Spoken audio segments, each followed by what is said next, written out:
Kamakailan lang ay nabalitaan natin ang nangyari sa Venezuela, lalo na sa mga Chinese-made at Russian-made weapons na nandoon, matapos pumalpak ang mga nasabing anti-stealth radars ng China na madetect ang mga papasok na mga US aircraft sa Venezuela, lalo na ang mga F-35 stealth fighters na pinaka-advanced na aircraft sa ngayon ng Amerika. Sinasabing nasa 20 F-35 fighters ang nakapasok sa bansa at wala man lang ni isang Chinese radars ang nakadetect dito, at sinasabi ring ginamit pati na ang mga EA-18 Growler electronic warfare aircraft upang bulagin ang mga Chinese-made radars, at dito makikita kung gaano katindi ang mga armas ng Amerika kung ikukumpara sa China. Ngunit hindi lang din sa Venezuela pumapalpak ang mga Chinese-made defense equipment, kundi pati na rin sa ibang bansa, katulad na lang ng bansang Thailand, na kung saan sa nangyaring giyera nito laban sa bansang Cambodia nitong Disyembre lamang, pumalpak ang mga Chinese-made na mga tangke nito na kung tawagin ay ang mga Norinco VT-4 main battle tank, at ilang araw pa lamang ito ginagamit sa bakbakan. Makikita sa larawan na ito na kung saan naputol ang kanyon ng VT-4 main battle tank na gawa ng China, at makikita talaga ang pagiging low quality nito dahil sa mga bago pa naman ang mga nasabing tangke na nitong 2025 lamang ginamit sa totoong giyera. Sa suma total, 3 VT-4 main battle tank ang sinasabing sumabog ang kanyon, at malaking dagok talaga ito sa defense industry ng China dahil magdadalawang isip ng iba pang customer nito, tulad na lang ng bansang Nigeria, na kung saan sinusuri sa ngayon kung ipagpapatuloy pa ba nila ang pagbili ng Chinese-made weapons.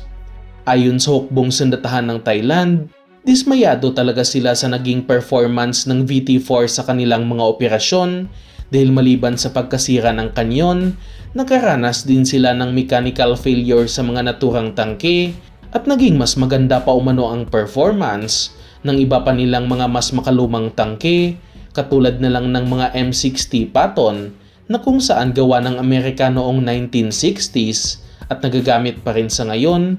pati na rin ang mga T-84 Oplot na gawa ng Ukraine na kung saan nasimulang gawin noong taong 1990s. Hindi lang ang mga tangke ang pumalpak sa giyera ng Thailand at Cambodia, dahil pumalpak din ang mga gamit na PF-89 anti-tank rocket na gawa ng China na ginamit ng Cambodian Armed Forces, dahil hindi man lang nito na-penetrate ang M113 Armored Personnel Carrier dahil sa hindi nag-detonate ang nasabing rocket.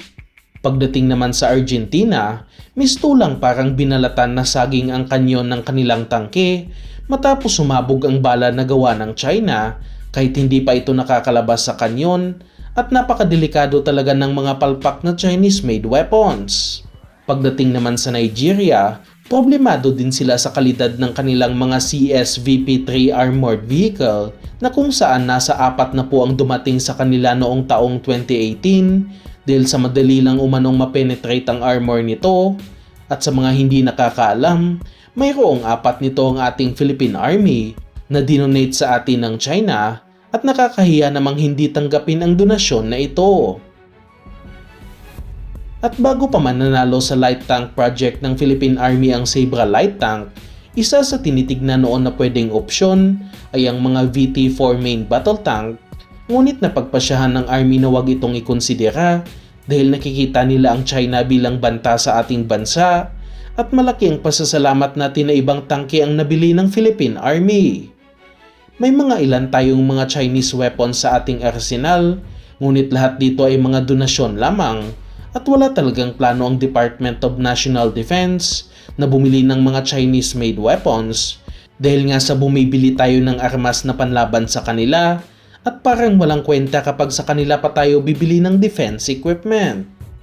Hindi rin nagugustuhan umano ng China ang patuloy na pagbenta ng South Korea sa ating bansa ng mga armas at iba pang mga defense equipment sa Pilipinas, dahil ang South Korea ang isa sa pinakamalaki nating weapon supplier. Sa ngayon, patuloy pa rin ang modernization program ng ating bansa, at maganda na nakikita nating pumapalpak ang mga armas ng China, hindi katulad sa ating mga bagong bili mula sa ating mga kaalyado na masasabi talaga nating high quality at pasok din sa budget ng ating bansa.